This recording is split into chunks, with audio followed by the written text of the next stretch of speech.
The holiday season and celebrations are very much in order. Every holiday presents its own stories and legends to illustrate the meaning or feeling of that particular celebration. The Christmas holiday has probably created the most stories and have told them in books and on the screen, both big and small. From Santa Claus to the Island of Misfit Toys, these are all well-known tales. Possibly the most well-known of these annually told legends is that of Ebenezer Scrooge in Charles Dickens' classic A Christmas Carol. The classic redemption tale of the greedy miser turned kind soul has been told and retold countless times in every medium known to man, from yearly stage productions both local and professional all over the world, to epic theatrical live action and animated movies. The story is so well known that the name Scrooge has become a common verb to describe someone who is cheap or stingy. I'm a very festive Chris from Redbeard Videos, and today I'll be counting down the top 5 versions of Charles Dickens' A Christmas Carol. For this list, we've concentrated on movies and TV since they are the most well-known and often talked about versions of The Christmas Carol, and often are the most varied. This 1997 animated version of the Dickens classic is different from any of the other animated ones you'll find here in this top 5, as it's the only one that's a full-on musical. With a stellar cast of voices led by the great Tim Curry as Scrooge, this version of the story doesn't get very creative in the actual telling of the story, but rather embellishes the traditional story through depth and song. Christmas stories, what more memories they bring. Christmas carols make me want to sing. The opening tune reminds me a lot of the beginning of Disney's Beauty and the Beast in its sound and its setting. Of course, it doesn't have the classic Disney animation style because, let's be honest, there's only one Disney when it comes to that type of thing. But this Deke production has a specific look that really appeals to me. Dick! Curry really shines as the voice of Scrooge from the very beginning. As the surly penny-pinching curmudgeon we all know in the beginning, he scowls constantly. He doesn't even like his own dog, named Debit, which, let's be real, is the perfect name for a rich dude's dog, isn't it? Debit!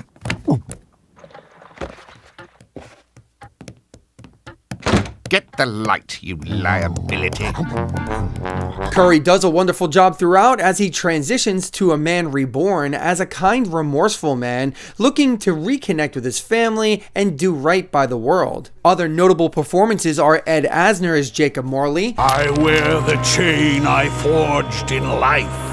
I made it link by link. Michael York as Cratchit. Please, dear, it's Christmas time at last. Grievances or not, it's been Mr. Scrooge who's kept the chicken in our pot. And Whoopi Goldberg really killed it as the ghost of Christmas Present.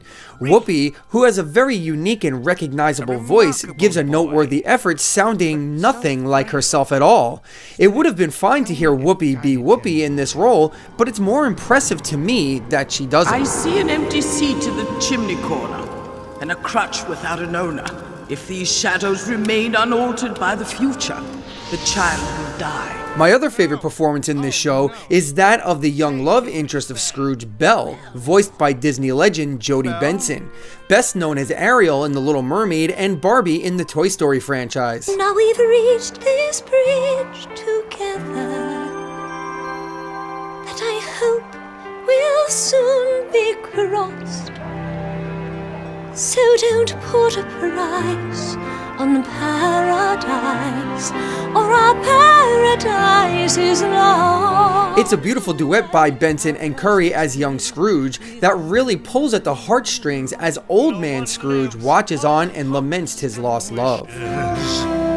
Love alone grows dry and cold, but the sun will shine on these bright dreams of mine as upon this coin of gold. This show has some of the darker moments I've ever seen in an animated Christmas show, though I will say. Some of Scrooge's actions are quite sinister in the beginning, from yelling at children, monologuing about the dregs of society, and even trying to squash a poor mouse with a book.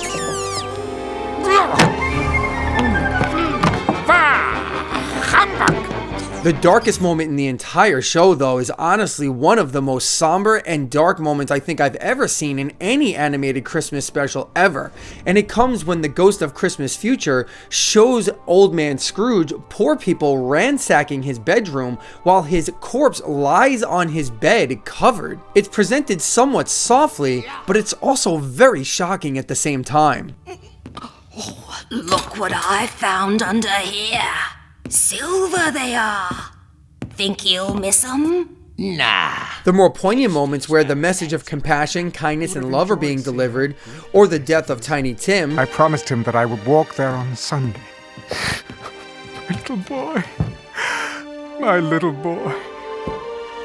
To even the more comedic moments like the playful scenes with Scrooge's dog, or during a playful music number by Scrooge's nephew Fred. Was a red velvet jacket you could tell was once a beaut, of a torn and tousled trouser streaked with slushy stains to boot, with a black and... They all play out very evenly and makes for a great telling of this honored tradition. If I'm being honest, my favorite part of this version of A Christmas Carol is quite simple. It's just great to see and hear Tim Curry get a happy redemption ending. The legendary character actor who has played everything from a murderous clown to an evil scientist transvestite gets a happy ending? Really? I'm totally here for it. Now let's celebrate. The only fully serious version of this story on my list, and the bleakest for sure, is 1984's version of A Christmas Carol, but it's just flat out great. George C. Scott, famous for playing such roles as Mussolini, the Beast in a television version of Beauty and the Beast, and General George Patton, goes on to play the equally surly and downright mean at times Ebenezer Scrooge in this version. Those who are badly off must go there. Many can't go there, and many would rather die. If they would rather die, perhaps they had better do so. Scott was nominated for a Primetime Emmy for his performance in this telling of the Dickens classic, and critics back in 1984 call this the definitive version. A story that's often told with a lot of sap and gushy scenes of Christmas cheer and people getting together and being happy, sees a more real and, might I say, gritty presentation. Okay, well, maybe not gritty. I just like to use the word sometimes.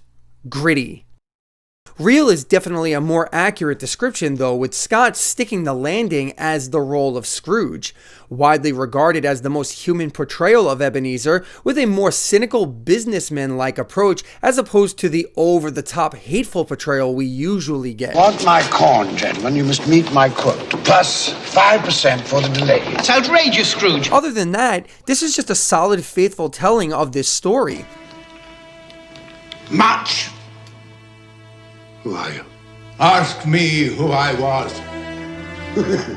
You're particular for a ghost. Who are you then? In life, I was your partner, Jacob Marley. It might not be the most enjoyable or creative, but it's certainly a version that I think everyone should see at least once in their life, and that's why it makes this list. Today's today. Today? Why, it's Christmas Day, of course. Christmas Day. I haven't missed it. The spirits did it all in one night. Well, they can do anything they like. Of course they can. Seriously, how could you ever go wrong with the Muppets version of anything? Sure, when watching the Muppets take on any story, you're not hoping for a fully faithful translation of that story. But Kermit and the gang do a wonderful job of bringing Dickens' tale to life in a fun, accessible way, while not diverging too far from the core story. The world has got a smile today, the world has got a glow. There's no such thing as strangers when a stranger says hello. This telling of A Christmas Carol has all the Muppet fixins with silly gags, funny jokes, and memorable songs that makes this a delight for the entire family. There was the year we evicted the entire orphanage. I remember the little tykes all standing in the snowbank with their little frostbitten teddy bears. You have the entire cast of characters here with Kermit playing Cratchit, Piggy as the wife, Robin the Frog as Tiny Tim, Waldorf and Statler as the Morley brothers, Fozzie, of course, as Fozziewig instead of Fezziwig, a role in which he was stitched to play. Get it? Stitched, not born. I kill myself. Gonzo is Charles Dickens himself, or otherwise known as the narrator, and the rest of the clan does show up throughout the movie, as they always do. Oh, there goes Mr. Humbug, there goes Mr. Grim.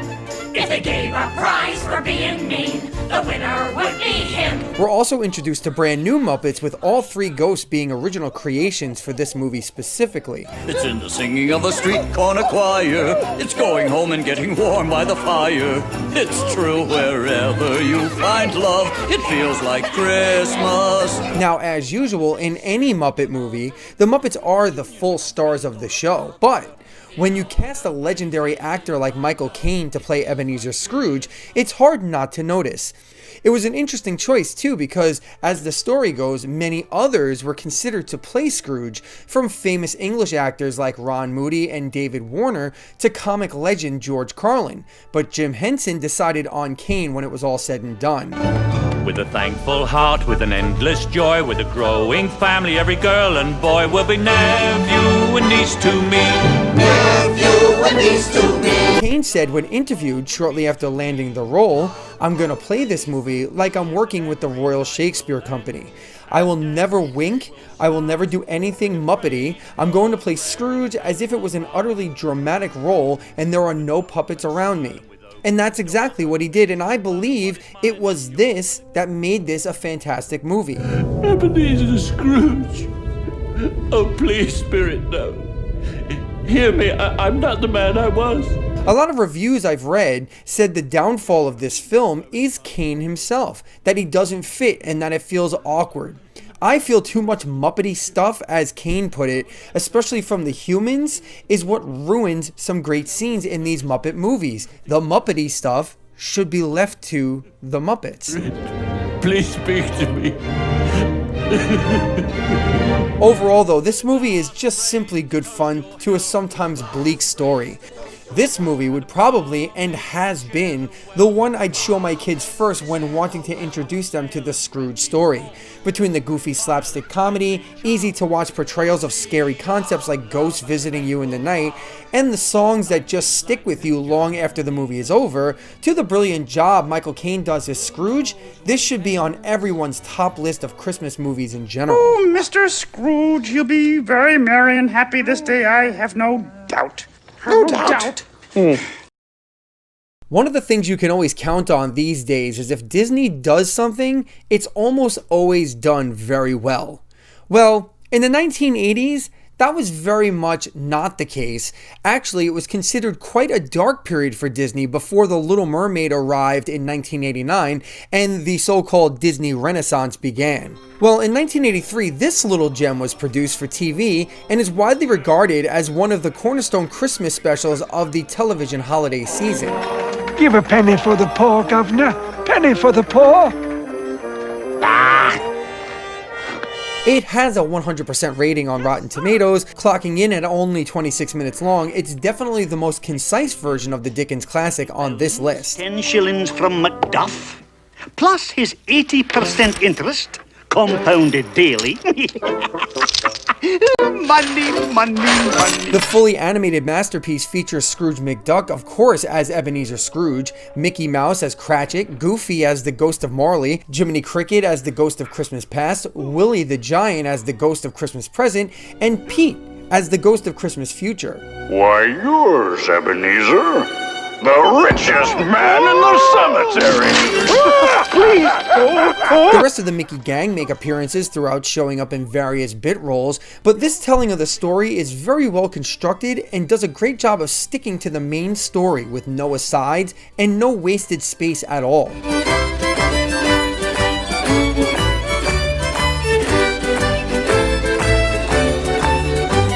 You get some classic Disney slapstick humor with Goofy's turn as Morley's ghost. Marley, watch out for that first. But for the most part, this show is just straight heart. The scary stuff like the scenes with the Ghost of Christmas Future, played by Pete, a regular Mickey Mouse villain, is handled with the perfect tone. It's scary enough to maybe creep out a very little kid, but any child over the age of maybe 5 or 6 should be fine with this. I've never seen a funeral like this one. Aye, no mourners, no friends to bid him farewell. Oh, well, let's rest a minute before we fill it in, eh? But he ain't going nowhere. However, given the brilliance of Disney animation as a whole, the scary stuff still holds as creepy even though it might not be scary per se. This show gives a strong feeling of nostalgia for me though. I was 6 years old when it first aired and I've watched it every year since without fail. Scrooge McDuck became huge in the Disney world a few years later as the starring character and heroic adventurer on The Daily Show DuckTales as part of the classic Disney afternoon lineup that was wildly popular through the 80s and 90s and has seen a rebirth in the past few years with the DuckTales reboot in 2017. Scrooge McDuck has been part of the Disney universe since 1947 and he was mostly an antagonist to Donald Duck in the beginning. It seems that this Christmas special was the real turnaround for McDuck as the Scrooge character as he went through the traditional redemption story every Ebenezer has since the early 1900s. But it was also a turnaround for McDuck as a Disney character overall as this Scrooge went on to be known as Uncle Scrooge forevermore. Howdy over Crumbly too. Keep it piping hot. Uncle Scrooge, how and a very Merry Christmas to you!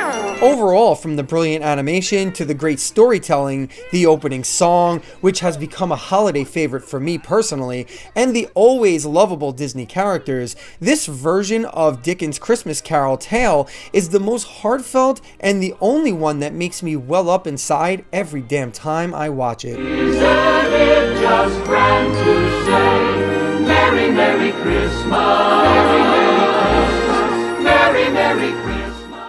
And that brings us to our number one selection, but before we do that, let's spread some more of this holiday cheer by hitting up our social media sites at VideosBeard on Twitter and on Facebook, Redbeard Videos. Now, before we head off into that Christmas night, let's look at some honorable mentions.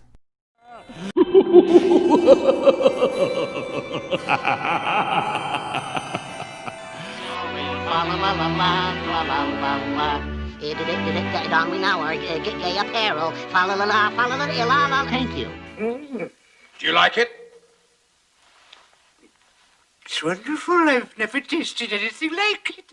Of course you haven't. What is it? The milk of human kindness. Humbug. Christmas a humbug, Uncle? You don't mean that, I'm sure. Oh, but I do. Merry Christmas? What reason have you to be merry? You're poor enough. Well, come then, what reason have you to be morose? You're rich enough. Bah! Humbug.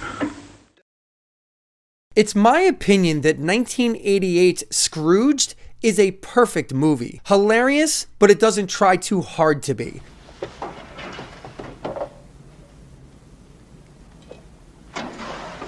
Creepy and dark at times, both in subject matter and visuals. Did our people do that? And great comedic acting performances across the board. To me, this movie's a straight classic.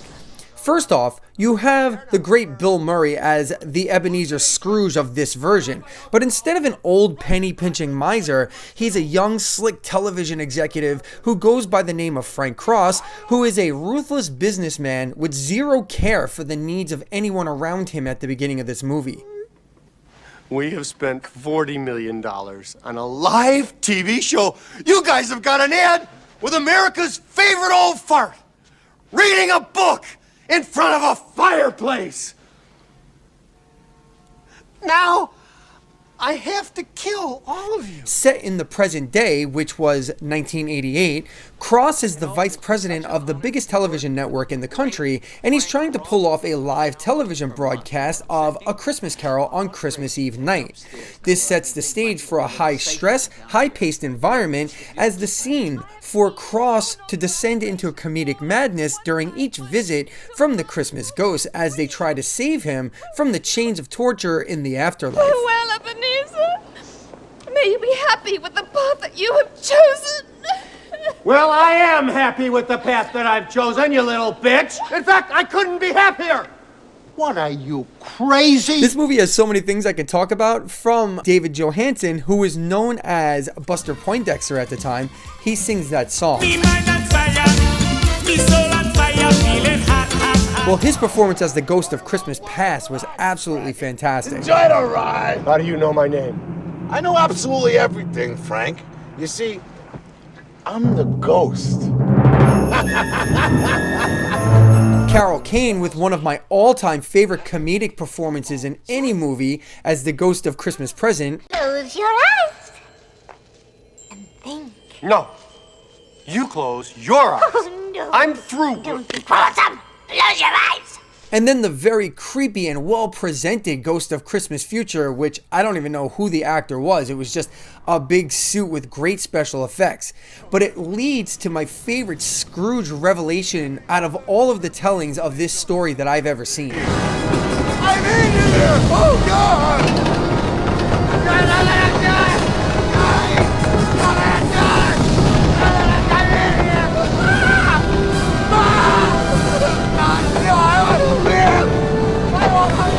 Another notable performance is Bobcat Goldthwait's fantastic turn as the Cratchit character.